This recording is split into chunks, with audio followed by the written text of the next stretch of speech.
مولاي صل وسلم دائما أبدا على حبيبك خير الخلق كلهم.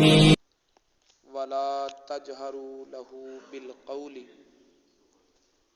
كجهر بعضكم لبعض أن تحبط أعمالكم وأنتم لا تشعرون. صدق الله العلي العظيم وصدق رسوله النبي الكريم. نحن على ذلك من الشاهدين والشاكرين والحمد لله رب العالمين. ان الله وملائكته يصلون على النبي يا ايها الذين آمنوا صلوا عليه وسلموا تسلیما. الصلاة والسلام عليك يا سيدي يا رسول الله وعلى آلك وأصحابك يا حبيب الله. الصلاة والسلام عليك يا سيدي يا رسول الله وعلى آلك وأصحابك يا رحمة للعالمين. اللهم صل وسلم وبارك على سيدنا ومولانا محمد کریم الآباء والأمہات وعلى آلہ وأصحابہ وأولیاء امتہ وعلماء ملتہ وأمتہ اجمعین عدد کرمک یا کریم یا کریم یا کریم یا کریم.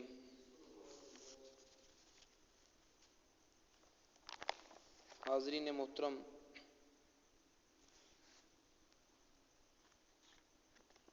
سلطانی یوتھ حضرت سلطان بہو ٹرسٹ مانا والا کے زیر اہتمام منعقد ہونے والا یہ ماہانہ درس قرآن کی نشست،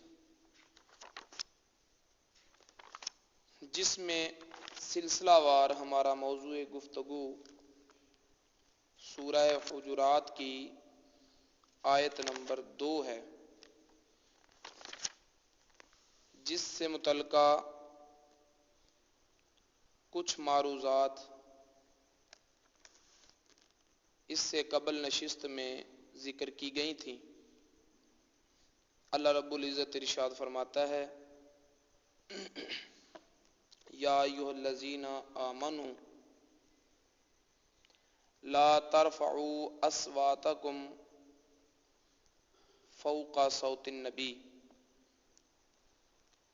اے ایمان والو، مومنو، تم اپنی آوازوں کو نبی کی آواز سے بلند نہ کیا کرو. ولا تجہروا لہ بالقول، اور نہ ہی تم اپنی بات کو اس لہجے اور اس انداز میں نبی پاک صلی اللہ تعالی علیہ وسلم کے بارے میں کیا کرو جس انداز اور جس لہجے میں عام لوگوں کی باتیں کرتے ہو. جو طریقہ گفتگو عام لوگوں کے ساتھ ہے، وہ طریقہ گفتگو نبی پاک صلی اللہ تعالی وسلم کے بارے میں نہ اپناؤ. میرے محبوب کے لیے وہ طریقہ اختیار نہ کرو. تو یہ جو آواز بلند کرنے سے منع کیا گیا اور عمومی انداز گفتگو رسول اللہ صلی اللہ علیہ وسلم کے حق میں اختیار کرنے سے منع کیا گیا، تو اس کی بنیاد کیا ہے، اس کی وجہ کیا ہے؟ اس کی وجہ یہ ہے، اور یہی وجہ اشرف علی تھانوی نے بھی ذکر کی ہے. یہی وجہ شفیع عثمانی نے بھی معارف القرآن میں ذکر کی ہے کہ اس میں اصل وجہ نبی پاک صلی اللہ تعالی علیہ وسلم کی ایذا ہے کہ تم اپنی آواز بلند کرو گے تو تمہاری آواز کی بلندی کی وجہ سے نبی پاک صلی اللہ تعالی علیہ وسلم کو اذیت پہنچے گی، اور آواز کے بلند ہونے کی وجہ سے یا نبی پاک صلی اللہ تعالی علیہ وسلم کے لیے تم عام لہجے میں گفتگو کرو تو اس لہجے کو رسول اللہ صلی اللہ علیہ وسلم کے لیے استعمال فرمانے میں سرکار مدینہ صلی اللہ تعالی وسلم کے دل پر اذیت اور گرانی آئے گی. یہ جو نبی پاک صلی اللہ علیہ وسلم کے دل کی تکلیف ہے، یہ جو نبی پاک صلی اللہ علیہ وسلم کی اذیت ہے، یہ نبی پاک صلی اللہ علیہ وسلم کو جو ستانا ہے، یہ اتنا بڑا جرم ہے کہ فرمایا ان تحبط اعمالکم وانتم لا تشعرون، تمہارے سارے اعمال برباد ہو جائیں گے اور تمہیں پتہ بھی نہیں چلے گا. تمہیں یہ گمنڈ ہوگا کہ میرے بڑی نمازیں میں پڑھتا ہوں، میں بڑے روزے رکھتا ہوں، میں بڑے صدقات و خیرات کرتا ہوں، وہ نیکیوں کے پہاڑ نظر آ رہے ہیں تمہیں اپنا نامہ اعمال میں، لیکن میرے محبوب کے دل کو اگر تکلیف پہنچ گئی تم سے تو تمہاری نظروں میں نیکیوں کے پہاڑ ہوں گے، لیکن میری بارگاہ میں وہ رائی کے دانے بھی نہیں ہوں گے. وَتَكُونُ الْجِبَالُ كَالْعِهْنِ الْمَنْفُوشِ، قیامت کے دن پہاڑ جو ہے وہ روئی کے گالوں کی طرح اڑتے ہوئے دکھائی دیں گے.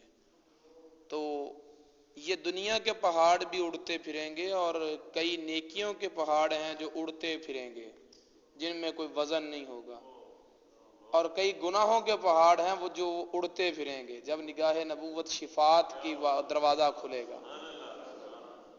تو جس کے نامہ اعمال میں نبی کی محبت نہیں ہوگی اس کی نیکیوں کے پہاڑ اڑتے پھریں گے، اور جس کے دل میں نبی پاک صلی اللہ علیہ وسلم کا عشق و محبت ہوگا اور دن رات درود پاک پڑھنے میں گزرا ہوگا تو پھر گناہوں کے پہاڑ اس کے اڑتے پھریں گے، اس کے گناہوں کے پہاڑ اڑتے پھریں گے. لیکن اس میں ایک بات یہ ہے کہ جس آواز سے منع کیا گیا نا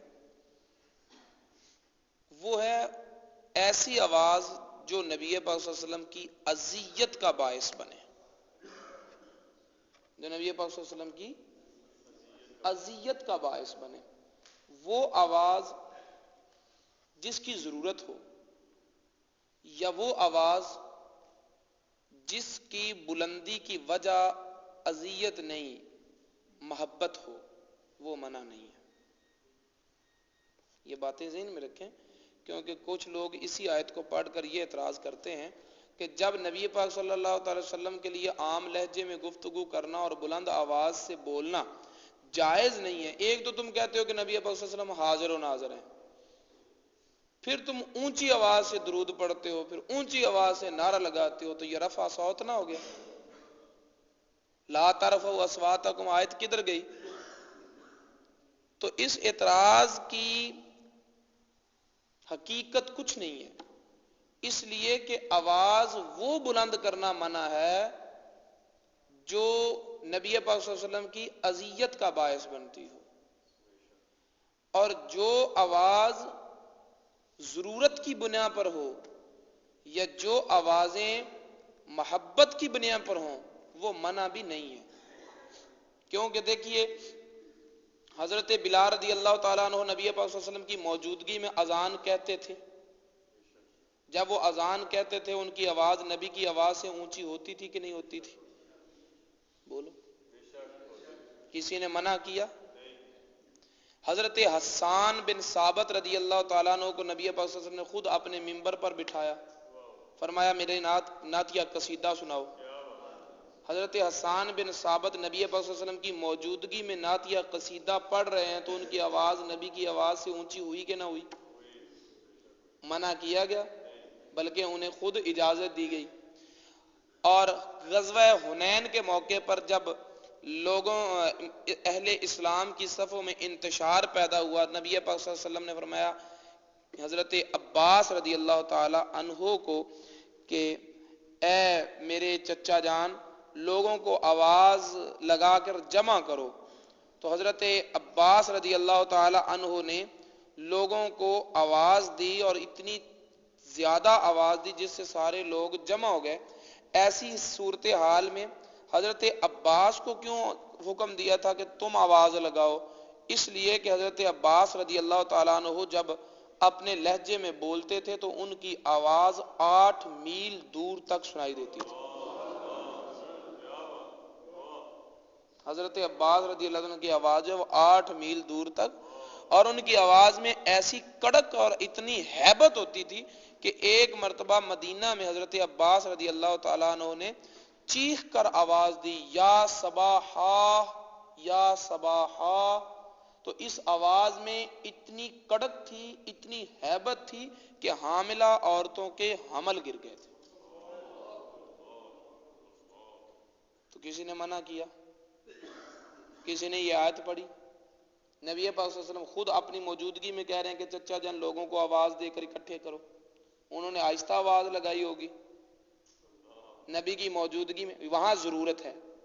اور جب حسان بن ثابت کو ممبر پہ بٹھایا تو بھی آواز بلند ہوئی، وہ محبت ہے. تو اس سے پتہ چلا کہ جو آواز محبت یا ضرورت کی بنیاد پر بلند ہو رہی ہو اس سے منع نہیں ہے.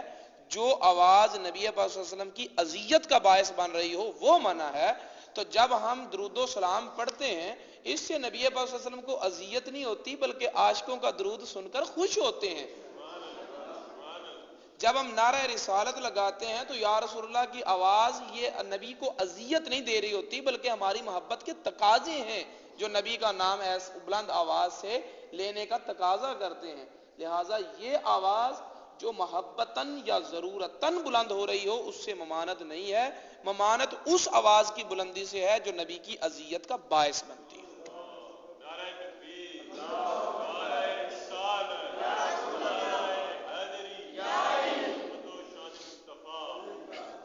اور اب لطف کی بات یہ ہے کہ ہم تو نبی کو مانتے ہیں کہ ہمارا نبی زندہ ہے، ہمارے تو ولی بھی زندہ ہیں، شہید بھی زندہ ہیں.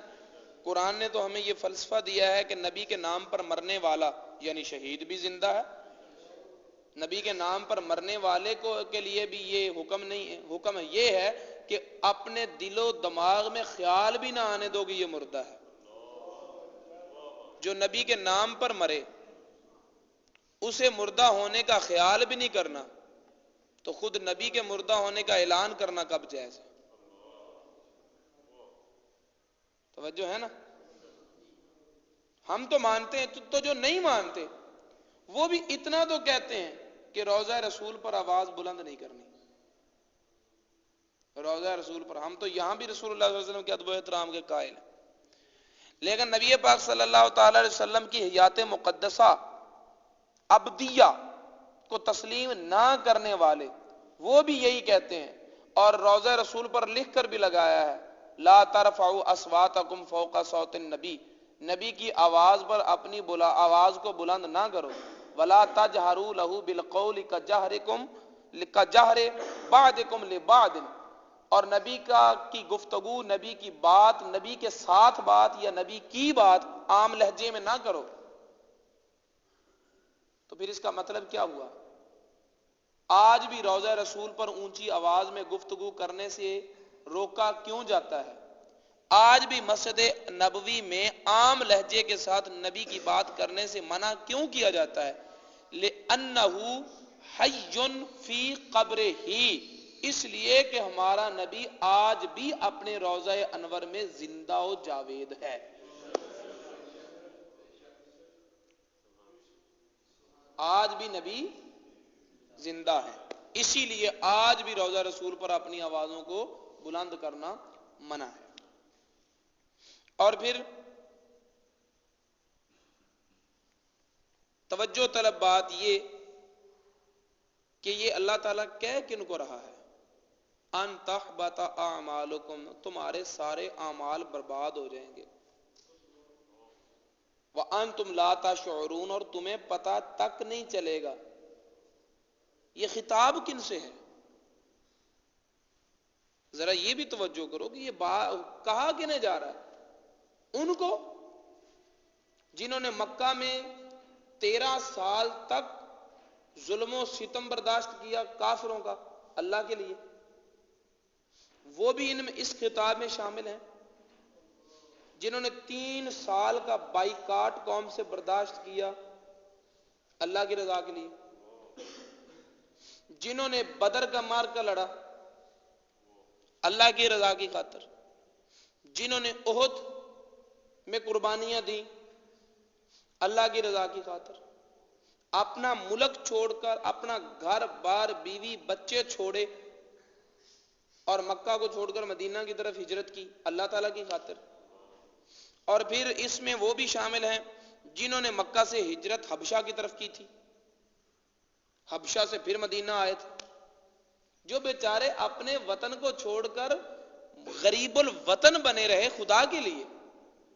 اب انہیں کیا کہا جا رہا ہے کہ خبردار، تمہاری قربانیاں اپنی جگہ پر، اگر تم نے میرے محبوب کو اذیت دی تمہاری ہجرت بھی گئی، تمہارا جہاد بھی گیا، غزوات میں شرکت بھی گئی، تمہارا بھوکے پیاسے رہنا بھی گیا، 3 سال تک قوم کا بائیکاٹ برداشت کرنا وہ بھی گیا، سب کچھ برباد ہو جائے گا۔ سب سے پہلا خطاب تو صحابہ سے ہے۔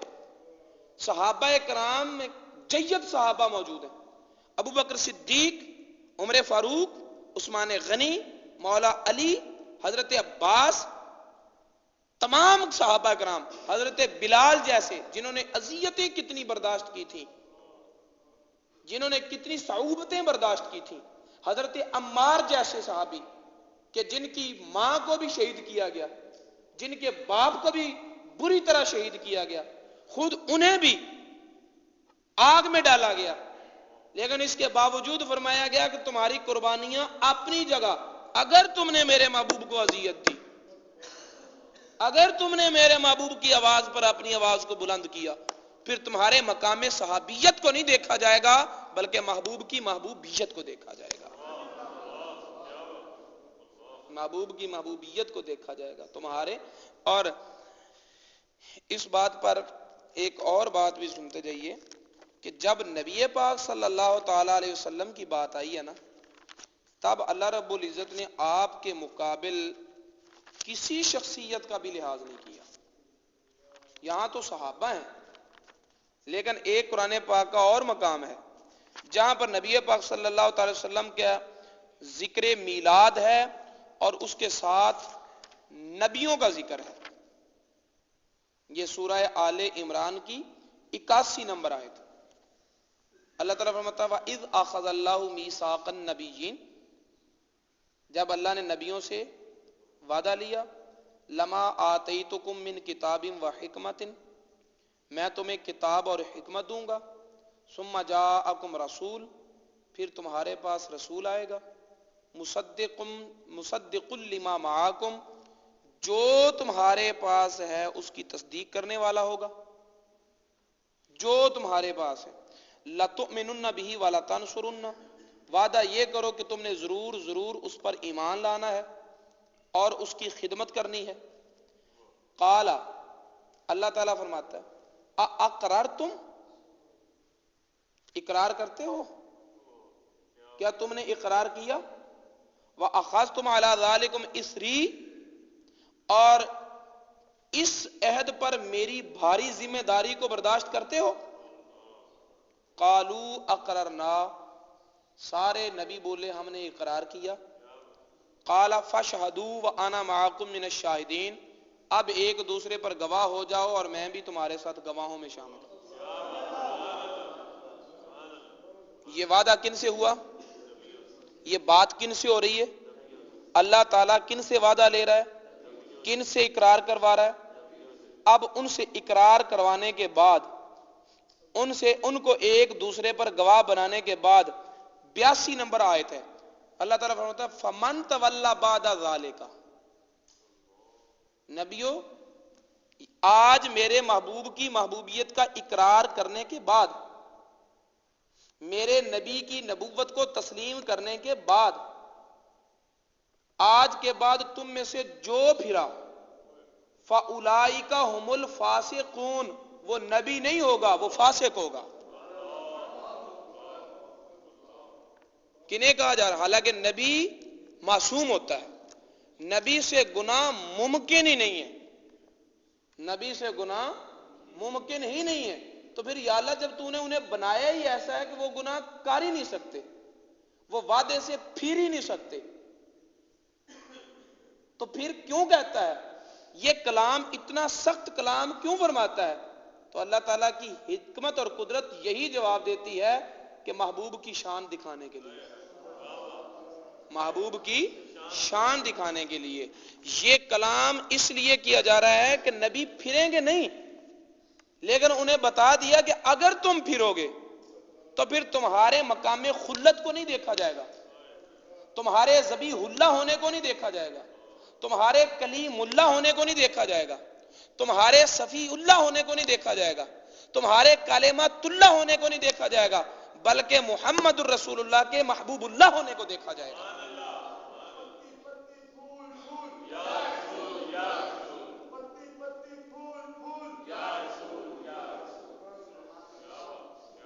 پتہ چلا کہ جب بات آ جائے مصطفیٰ کی، نہ مقام صحابیت کو دیکھا جائے گا، جب بات آ جائے عظمت مصطفیٰ کی نہ ہی مقام نبوت کو دیکھا جاتا ہے، یہ اللہ تعالیٰ کی سنت ہے۔ تو پھر جب آج ہمیں کیا کرنا چاہیے کہ ایک عام آدمی اگر نبی پاک صلی اللہ علیہ وسلم کے متعلق بات کرتا ہے تو اس پر دفعہ لگ جائے، اور اگر کوئی گورنر ہو تو پھر جب وہ گورنر ہے لہذا بات میں طویل کی جائے۔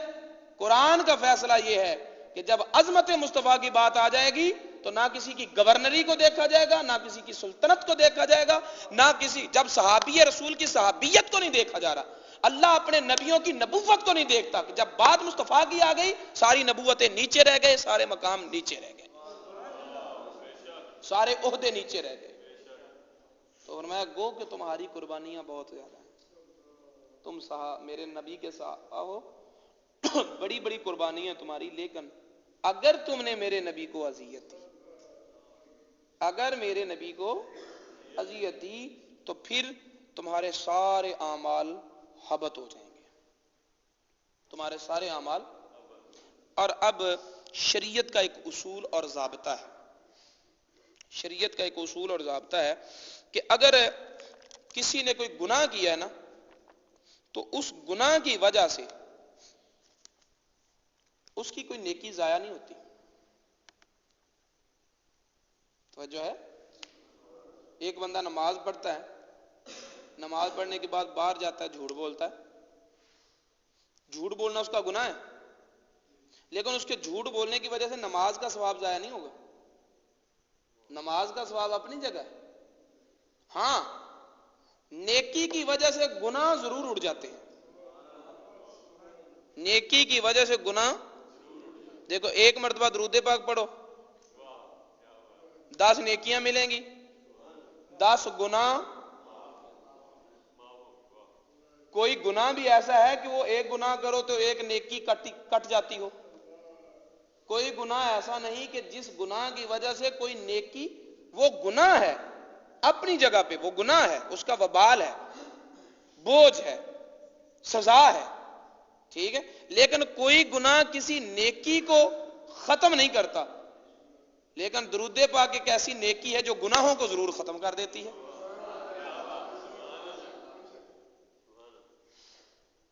کوئی گناہ کسی نیکی کو ختم نہیں کرتا، اگر کسی نے زنا کیا بہت بڑا گناہ ہے، لیکن اس گناہ سے کوئی نیکی نہیں ضائع ہوگی، جو اگر اس نے کسی بھوکے کو کھانا کھلایا ہے تو وہ اس کی نیکی برقرار ہے، اگر اس نے کسی یتیم کے سر پر ہاتھ رکھا ہے تو وہ نیکی اس کی برقرار ہے، اگر کسی نے بیوہ کی خدمت کی، بیوہ کا سہارا بنا، اس کے بچوں کے لیے کھانے کا راشن دیا، ٹھیک ہے، بعد میں خود شراب پی لی، تو اس کا شراب پینا جرم ہے، لیکن اس جرم کی وجہ سے وہ نیکی ضائع نہیں ہوگی۔ گناہ نیکیوں کو ضائع نہیں کرتے، ہاں نیکیاں ہیں جو گناہوں کو بہا لے جاتی ہیں، جیسے درود پاک، لیکن انہی گناہوں کی دنیا میں اگر ٹٹولتے رہیں تو ایک گناہ ایسا ہے کہ جو ساری نیکیوں کو بہا کر لے جاتا ہے. ایک گناہ ایسا ہے کہ جو گناہ ساری نیکیوں کو ضائع کر دیتا ہے. وہ کیا ہے؟ یہ قرآن پاک میں سورہ المائدہ اس کی آیت نمبر 5 اللہ رب العزت ارشاد فرماتا ہے وَمَن يَكْفُرْ بِالْإِيمَانِ، جو مسلمان ہو، مومن ہو، اور مومن ہونے کے بعد پھر کافر ہو جائے، فقد حابط عملہ، اس کے سارے اعمال برباد ہو گئے. اگر اس نے حج کیا تھا تو حج بھی گیا، زکوٰۃ دی تھی تو زکوٰۃ بھی گئی، روزے رکھے تھے تو روزے بھی گئے. ایمان کے بعد جو کافر ہوا، اور یہ انداز گفتگو کم و بیش کوئی 10 جگہ پر ہے، لیکن اب تفصیل کا وقت نہیں ہے کہ وہ 10 کی 10 آیتیں آپ کو پڑھ کے سناؤں.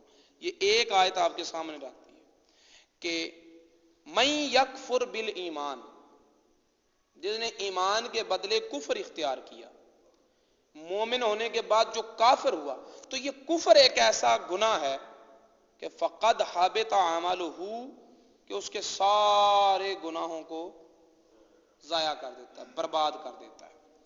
وَهُوَ فِي الْآخِرَةِ خَاسِرِينَ، اور ایسا شخص جو ہے وہ آخرت میں نقصان اٹھانے والا ہے، آخرت میں اسے کوئی شے نصیب نہیں ہوگی. کفر ایک ایسا گناہ ہے جو ساری نیکیوں کو ضائع کر دیتا ہے. اور ادھر اللہ رب العزت نے ارشاد فرمایا کہ اگر تم نے میرے نبی کی آواز سے اپنی آواز اونچی کی تو تمہارے سارے اعمال ضائع ہو جائیں گے. اعمال تو ضائع ہوتے ہیں کفر سے. قرآن کہتا ہے کہ اعمال تو ضائع ہوتے ہیں کفر سے، اور خدا کا یہ نبی کی آواز سے اپنی آواز بلند کرنے کی سزا دے رہا ہے اعمال کا حبط. یہ دفعہ تو لگتی ہے اس جرم پر، جب بندہ کافر ہوتا ہے تب یہ دفعہ لگتی ہے. تو ان دونوں آیتوں کا سیدھا سیدھا مطلب یہی نکلتا ہے کہ اگر کوئی نبی کی اذیت کا باعث بن جائے، اگر کوئی نبی پاک صلی اللہ علیہ وسلم کا گستاخ ہو جائے تو وہ دائرہ ایمان میں رہتا ہی نہیں ہے، وہ کافر ہو جاتا ہے. تبھی تو کفر کی سزا میں اس کے سارے اعمال ضائع کر دیے جاتے ہیں،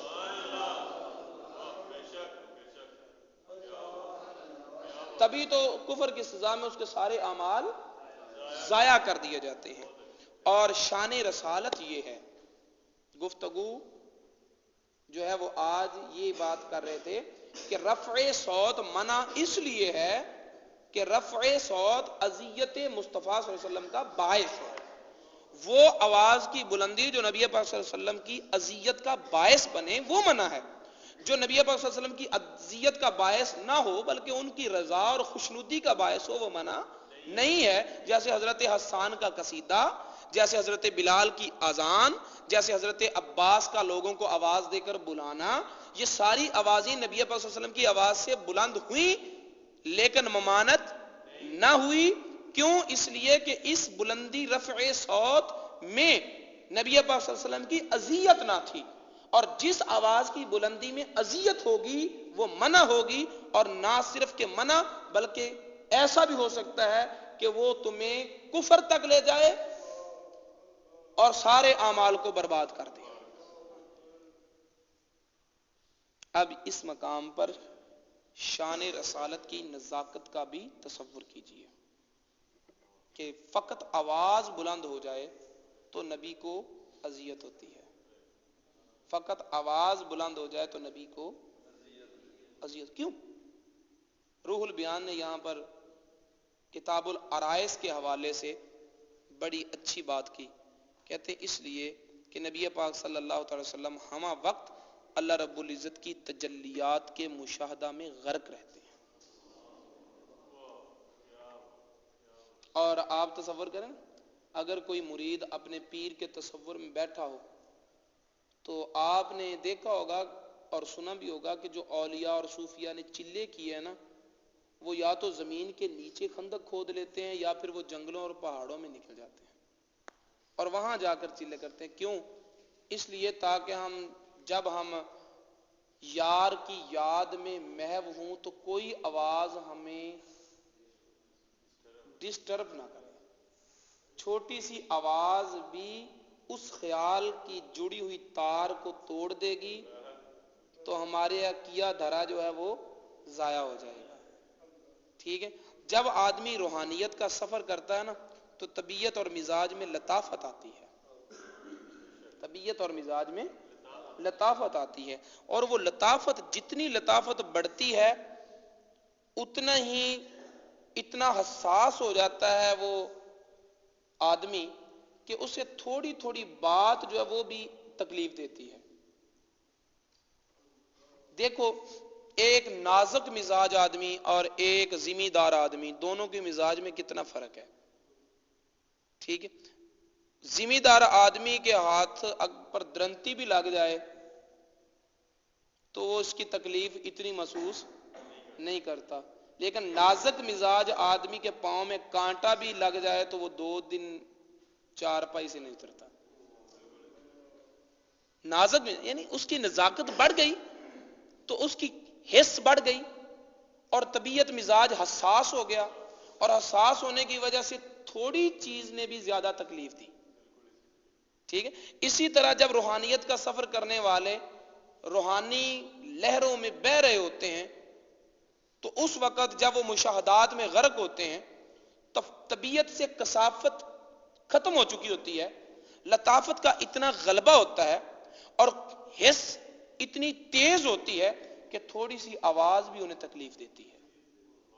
تھوڑی سی آواز بھی انہیں تکلیف دیتی. کہتے ہیں کہ ہمارے پیارے نبی جو ہر وقت خدا کے جمال کے مشاہدات میں غرق رہتے ہیں، روحانیت کا لطافت کا اس قدر غلبہ رہتا ہے کہ لوگ صحابہ اکرام کو اللہ نے منع کیا کہ یہ تو وہ پیارا محبوب ہے کہ اگر میری نماز اور میری عبادت میں کھڑا ہو پاؤں پر ورم آ جائیں مجھے وہ تکلیف گوارا نہیں ہے.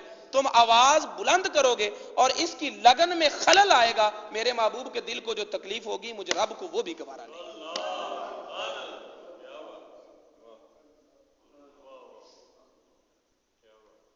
اب اس سے ایک تو یہ اندازہ کریں کہ نبی کا مزاج کتنا نازک ہے، اور نزاکتیں کہ خدا جب حسن دیتا ہے نزاکت آ ہی جاتی ہے. جس قدر حسن زیادہ ہوتا ہے اسی قدر نزاکت زیادہ ہوتی ہے. اور نزاکت کا یہ عالم ہے کہ ابو بکر صدیق کو بھی منع کیا کہ اونچی آواز میں بات نہیں کرنی. جس کے سامنے ابو بکر صدیق، عمر فاروق، عثمان غنی جیسے حیا والے صحابی کو بھی منع کیا کہ اونچی آواز سے بات نہیں کرنی. اندازہ کریں کہ اس کے حسن کا معیار کیا ہوگا اور اس کی نزاکتوں کا عالم کیا ہوگا. اس کے حسن کا عالم کیا ہوگا اور اس کی نزاکتوں کا عالم کیا ہوگا. محرم الحرام ہے، امام حسین علیہ السلام کے دن ہے. تو اب اسی آیت سے یہ بھی سمجھ لیں کہ خدا نے صحابہ کو منع کیا، رب تعالیٰ نے صحابہ کو منع کیا آواز بلند نہیں کرنی. تمہاری آواز کی بلندی میرے نبی کی اذیت کا باعث بنے گی، تمہارے سارے اعمال ضائع ہو جائیں گے. تم پر وہ دفع لگے گی جو کافر پر لگتی ہے، وہ دفع لگے گی جو کافر پر لگتی ہے. آواز بلند ہو جائے، اتنی سی اذیت قلب مصطفیٰ پر آ جائے تو میرے رب کو تو وہ بھی گوارا نہیں. تو جن ظالموں نے نواسہ رسول کو شہید کیا انہوں نے نبی پاک صلی اللہ علیہ وسلم کے دل کو کتنا دکھایا، اور ان کے اس قبیح ترین فعل پر نبی پاک صلی اللہ علیہ وسلم کے قلب انور پر کتنی اذیت وارد ہوئی ہوگی. یہ حضرت عبداللہ بن عباس رضی اللہ تعالیٰ عنہ کی روایت جو فرماتے ہیں کہ میں نے عاشورہ کے دن ظہر کے وقت خواب دیکھا، نبی پاک صلی اللہ تعالیٰ علیہ وسلم اغبر اشعث، یہ الفاظ ہیں کہ بال بکھرے ہوئے ہیں. وہ زلفیں جن زلفوں کی سجاوٹ کی قسم خدا لیتا ہے، واللیل اذا سجا، وہ بکھری ہوئی ہیں، اور چہرہ انور گرد آلود ہے. تو میں نے پریشان ہو کر پوچھا کہ یا رسول اللہ صلی اللہ علیہ وسلم یہ حال کیا بنا ہوا ہے، کہاں سے تشریف لا رہے ہیں؟ تو نبی پاک صلی اللہ علیہ وسلم نے فرمایا کہ میں مقتل حسین سے آ رہا ہوں. یہ پریشان حالی، یہ میری بے چینی، یہ خواب حضرت عبداللہ بن عباس نے دیکھا، اور حضرت عبداللہ بن عباس اس وقت مکہ میں تھے. یہی خواب حضرت ام سلمہ نے دیکھا، اور حضرت ام سلمہ اس وقت مدینہ میں تھی. اور حضرت ام سلمہ رضی اللہ تعالی عنہا فرماتی ہیں کہ میں نے رسول اللہ صلی اللہ علیہ وسلم کو دیکھا، پریشان حال ہیں، زلفیں بکھری ہوئی ہیں، غبار آلود چہرہ ہے، ہاتھ میں ایک شیشی ہے، اس میں کچھ جمع ہے. عرض کی یا رسول اللہ صلی اللہ علیہ وسلم یہ پریشان حالی کیوں، اور شیشی میں کیا ہے؟ فرمایا میں مقتل حسین سے آ رہا ہوں، اور اس شیشی میں نے اپنے حسین کے خون کو جمع کر رکھا ہے. کربلا کے شہیدوں کا خون اس شیشی میں ہے. توجہ ہے، ظاہراً خون زمین پہ گرا، لیکن حقیقتاً اس خون کو زمین پر نہیں گرنے دیا. جیسے غزوہ احد میں ظاہراً نبی پاک صلی اللہ علیہ وسلم کا خون زمین پر گرا، لیکن حقیقتاً معاملہ کچھ اور ہے کہ جبریل امین پر بچھا کر کھڑے ہیں، یا رسول اللہ صلی اللہ علیہ وسلم یہ خون مجھے عطا فرما دیجئے، میرے اللہ رب العزت کی بارگاہ میں درجے بلند ہو جائیں گے. تو نبی پاک صلی اللہ علیہ وسلم نے جبریل امین تجھے نہیں دینا. یا رسول اللہ کیوں نہیں دینا؟ فرمایا اس لیے نہیں دینا کہ میں نے اللہ رب العزت سے سودا کرنا ہے. قیامت کے دن میں اپنے رب سے کہوں گا کہ مولا تیرے بندوں نے مجھے ستایا، میں نے انہیں معاف کیا، میری امت نے اگر تیری نافرمانی کی ہے تو تو میری امت کو معاف کر. اور حضرت ام سلمہ رضی اللہ تعالیٰ عنہ کی اس روایت سے یہ پتا چلا کہ جیسے نبی پاک صلی اللہ علیہ وسلم کا خون اقدس ظاہراً زمین پہ گرا، حقیقتاً محفوظ کر لیا گیا، اسی طرح حضرت امام حسین علیہ السلام کا خون اقدس ظاہراً زمین پہ گرا، لیکن حقیقتاً مصطفیٰ کریم صلی اللہ علیہ وسلم نے محفوظ کر لیا. یہی دو خون ہیں جن کے متعلق روایتیں ملتی ہیں کہ وہ بھی محفوظ ہوا، یہ بھی محفوظ ہوا، کیونکہ نبی نے فرما دو جو دیا تھا کہ حسین منی و انا من الحسین.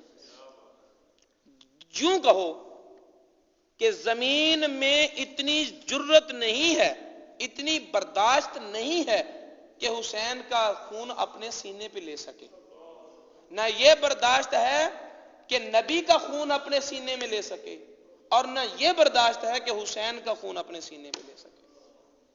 ان تحبط اعمالکم وانتم لا تشعرون، اگر تمہارا کوئی فعل نبی پاک صلی اللہ علیہ وسلم کی اذیت کا سبب بنا، تمہارے اعمال حبط کر لیے جائیں گے اور تمہیں پتہ بھی نہیں چلے گا، تمہیں شعور بھی نہیں ہوگا. کیونکہ اگر پتہ چل گیا پھر تو توبہ کی کوشش کر لو گے، تمہیں شعور بھی نہیں ہوگا، تم اسی گمنڈ میں رہو گے کہ میں نمازی ہوں، میں روزہ دار ہوں، میں حاجی ہوں، میں یہ ہوں، میں وہ ہوں، اور جبکہ اس گمنڈ کے پیچھے کچھ بھی نہیں ہوگا اور تمہارے سارے اعمال ضائع ہو چکے ہوں گے. اور اس کی مثال یہ ہے کہ حضرت امام حسین علیہ السلام کے جو قاتلوں میں شامل تھا 20,000 کا لشکر. روایتوں میں آتا، تاریخ بتاتی ہے کہ اس 20,000 لشکر میں سے ایک آدمی بھی زندہ سلامت اپنے گھر میں نہیں پہنچا.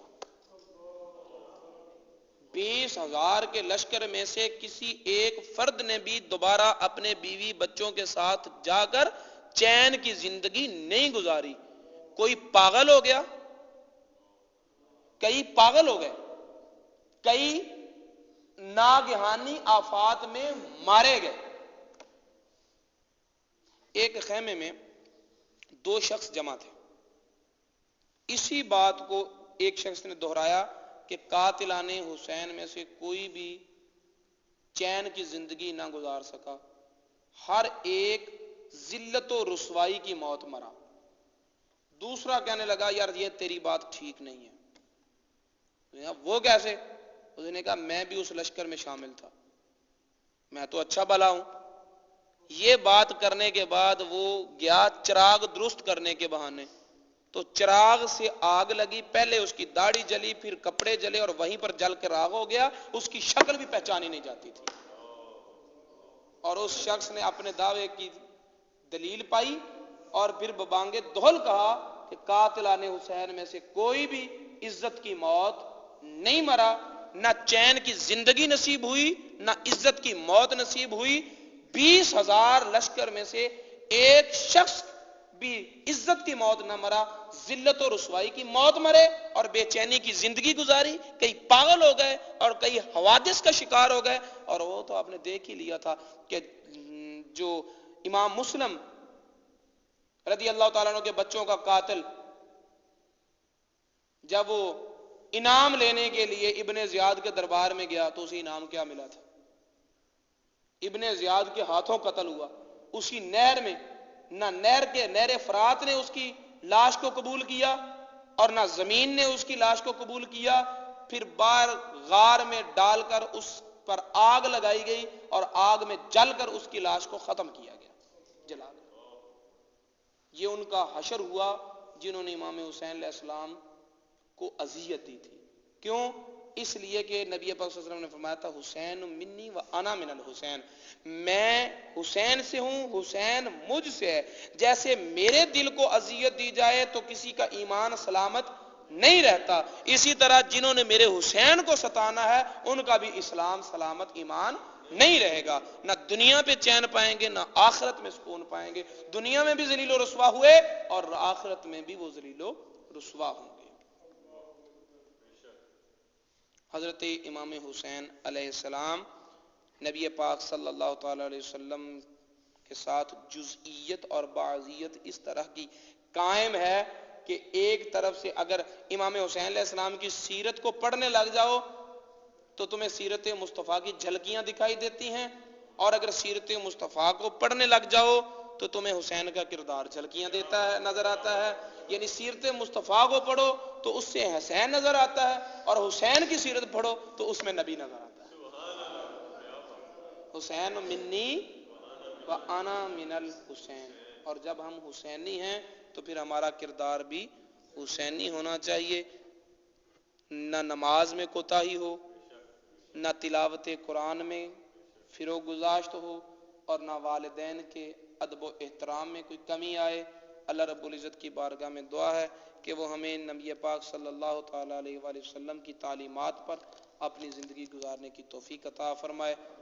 وما علینا الا البلاغ۔